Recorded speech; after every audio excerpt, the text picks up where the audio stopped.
अब हम गॉस के नियम के प्रयोग का जो पहला प्रयोग हमारा है वो हम चलिए उसको प्रूव करते हैं। तो हमारा पहला प्रयोग था अनंत लंबाई के एक समान आवेशित सीधे चालक तार के निकट वैद्युत क्षेत्र की तीव्रता। उसके लिए सबसे पहले यहाँ पर हमने एक चालक तार लिया है। हमने ये माना है कि इस पूरे चालक तार की जो लंबाई है वो अनंत है और इस चालक तार के निकट कुछ दूरी पर यहाँ मान लीजिए कोई बिंदु P है और इस बिंदु P पर हमें वैद्युत क्षेत्र की तीव्रता ज्ञात करनी है। तो उसके लिए हमने आपको जब गॉसियन पृष्ठ की विशेषता बताई थी तो हमने ये बताया था कि गॉसियन पृष्ठ चाहे जब भी लेंगे तो ये पृष्ठ उस बिंदु से होकर के जाना चाहिए जिस बिंदु पर हमें वैद्युत क्षेत्र की तीव्रता ज्ञात करनी है।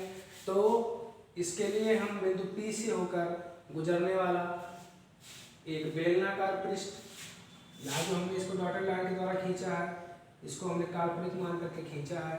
हमने ये माना है कि इस बिंदु से या चालक तार से और जो बिंदु P हम लेंगे उसको हम यहाँ भी मान सकते हैं। हमने माना कि बिंदु P की चालक तार से दूरी कितनी है, स्मॉल r है और इस पूरे बेलनाकार पृष्ठ की जो लंबाई है वो है स्मॉल है। क्योंकि गॉसियन पृष्ठ की विशेषता में हमने आपको ये भी बताया था कि चाहे जब भी हम कोई भी पृष्ठ लेंगे तो पृष्ठ हमेशा स्रोत के सममित होना चाहिए। स्रोत के सममित होने का मतलब वैद्युत क्षेत्र का परिमाण नियत होगा व जो भी क्षेत्रफल अवयव हम लेंगे चाहे वह वेक्टर डी ए लें या पूरा कैपिटल ए लें वो हमेशा एक ही दिशा में होंगे। यहाँ पर हम आपको देख सकते हैं, यहाँ पर कैपिटल ई और वेक्टर डी ए दोनों एक ही दिशा में है। वही हमने यहाँ पर लिख रखा है, माना अनंत लंबाई के एक समान आवेशित तार का रेखीय घनत्व लैम्डा है। ये हमने अभी आपको बताया है, अर्थात इस पूरे चालक तार का जो रेखीय आवेश घनत्व वो है लैम्डा कूलम प्रति मीटर है। माना तार के निकट तार से r मीटर की दूरी पर कोई बिंदु P है, अर्थात इस चालक तार से यहाँ पर कोई बिंदु P है जिस पर वैद्युत क्षेत्र की तीव्रता ज्ञात करनी है। इसके लिए इस बिंदु P से होकर गुजरने वाला स्मॉल l मीटर लंबाई का एक बेलनाकार गॉसियन पृष्ठ खींचते हैं। जो हमने आपको भी बताया कि इस बिंदु P से होकर गुजरने वाला हमने एक काल्पनिक बेलनाकार गॉसियन पृष्ठ खींचा है। सममित के कारण पृष्ठ के प्रत्येक बिंदु पर वैद्युत क्षेत्र की तीव्रता कैपिटल ई का परिमाण समान होगा व त्रिज्या बाहर की ओर दिष्ट होगी। ये हमने आपको भी बताया कि आवेश पृष्ठ के सममित के कारण हमेशा कैपिटल ई का परिमाण एक जैसा ही होगा। इस पृष्ठ के प्रत्येक बिंदु पर कैपिटल ई का परिमाण समान होगा व त्रिज्या हमेशा बाहर की ओर ही दिष्ट होगी। इस प्रकार पृष्ठ पर लिए गए किसी भी क्षेत्रफल अवयव डीए के लिए वेक्टर ई व वेक्टर डीए एक ही दिशा में होंगे।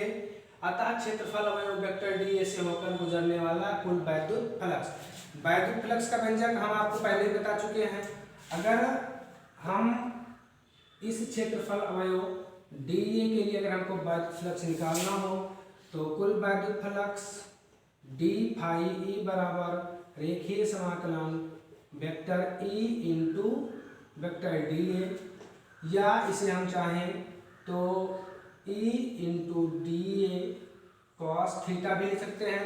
चूंकि वेक्टर ई व वेक्टर डी ए के बीच का जो कोण है वो शून्य है तो यहाँ थीटा को हटा करके हम कॉस 0 रखेंगे और आप जानते हैं कि कॉस 0 इसका मान 1 होता है। तो यदि इस पूरी राशि का मान 1 हो गया तो यहाँ से हमको मिलेगा ई इंटू डी। अब ये जो हमारे पास ई इंटू डी आया है ये ई इंटू डी ए केवल इस लघु अवयव वेक्टर डी ए के लिए ही कुल वैद्युत फ्लक्स है। अगर हमको इस पूरे बेलनाकार पृष्ठ के लिए अगर हमें वैद्युत फ्लक्स निकालना हो तब अतः संपूर्ण बेलनाकार पृष्ठ के लिए निर्गत कुल वैद्युत फ्लक्स, इसका व्यंजक आपको हम बता चुके हैं,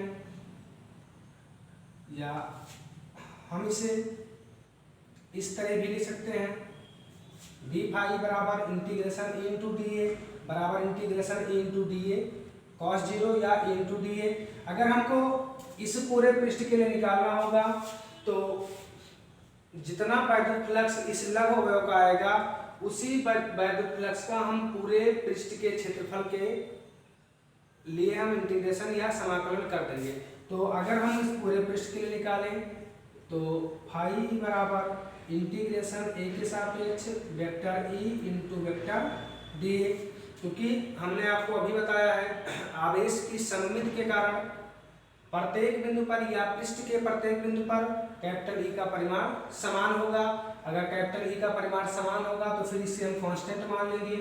तो फाई बराबर अगर हम कैपिटल यहाँ से हम इसको अगर चाहें तो इंटीग्रेशन ए के सापेक्ष ई इंटू डी ए भी लिख सकते हैं इस व्यंजक को, क्योंकि ये पूरा एक दूसरे के बराबर है। तो हम अगर इस व्यंजक को लें तो अगर ई कांस्टेंट हुआ तो फिर इसे हम बाहर लेकर के आएंगे तो यहाँ बचेगा रेखीय समाकलन डी ए। अब आप देख सकते हैं रेखीय समाकलन डी ए अर्थात ये इस पूरे चालक अवयव या बेलनाकार अवयव का क्षेत्रफल।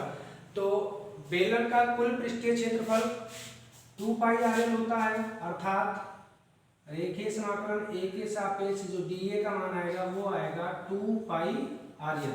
तो अगर हम यहाँ पर 2 पाई आर एल रखें तो फाई बराबर ई और इंटू 2 पाई आर एल, इसे हम समीकरण नंबर 1 मानते हैं। अब आप जानते हैं गॉस की प्रमेय।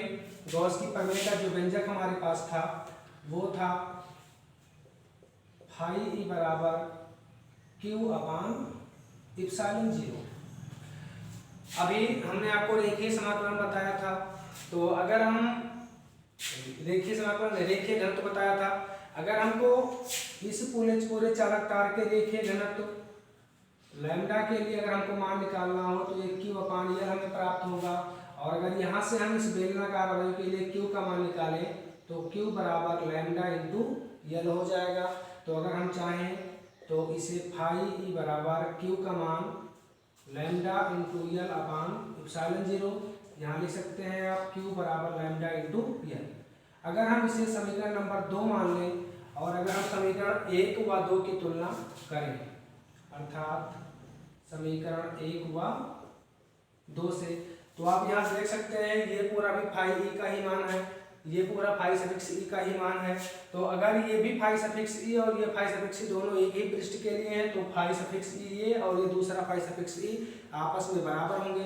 तो अगर ये दोनों मान बराबर हैं तो फिर इसका दूसरा पक्ष भी बराबर हो जाएगा, अर्थात ई इंटू 2 पाई आर एल बराबर लैम्डा इंटू एल अपान इप्सिलॉन 0। यहाँ से अगर हम चाहें तो इस एल को एल से काट सकते हैं। तो यहाँ से हमें ई बराबर 2 पाई इंटू स्मॉल आर, ये गुणे में है तो पक्षांतर होने पर जब बराबर की उस तरफ जाएगा तो बटे में जाएगा। तो इसे हम 1 अपान 2 पाई आर और इंटू लैम्डा अपान इप्सिलॉन 0 भी लिख सकते हैं। अगर इस व्यंजक को हम सही करें तो ई बराबर 1 अपान, यदि हम 2 पाई को 4 पाई लिख दें अर्थात 2 से गुणा कर दें नीचे, तो 2 पाई यहाँ लिखा हुआ है इप्सिलॉन 0, अगर हमने नीचे 2 से गुणा किया है तो हमें ऊपर भी 2 से गुणा करना पड़ेगा। तो ये लैम्डा था वहाँ पर 2 लैम्डा हो जाएगा और अपान स्मॉल आर। ये किसी आवेशित चालक तार की जिसकी लंबाई अनंत हो उस अनंत लंबाई के चालक तार के निकट किसी भी बिंदु पर वैद्युत क्षेत्र की तीव्रता ज्ञात करने का सूत्र है, जो गॉस के नियम के अनुप्रयोग की सहायता से आपको प्राप्त हुआ है।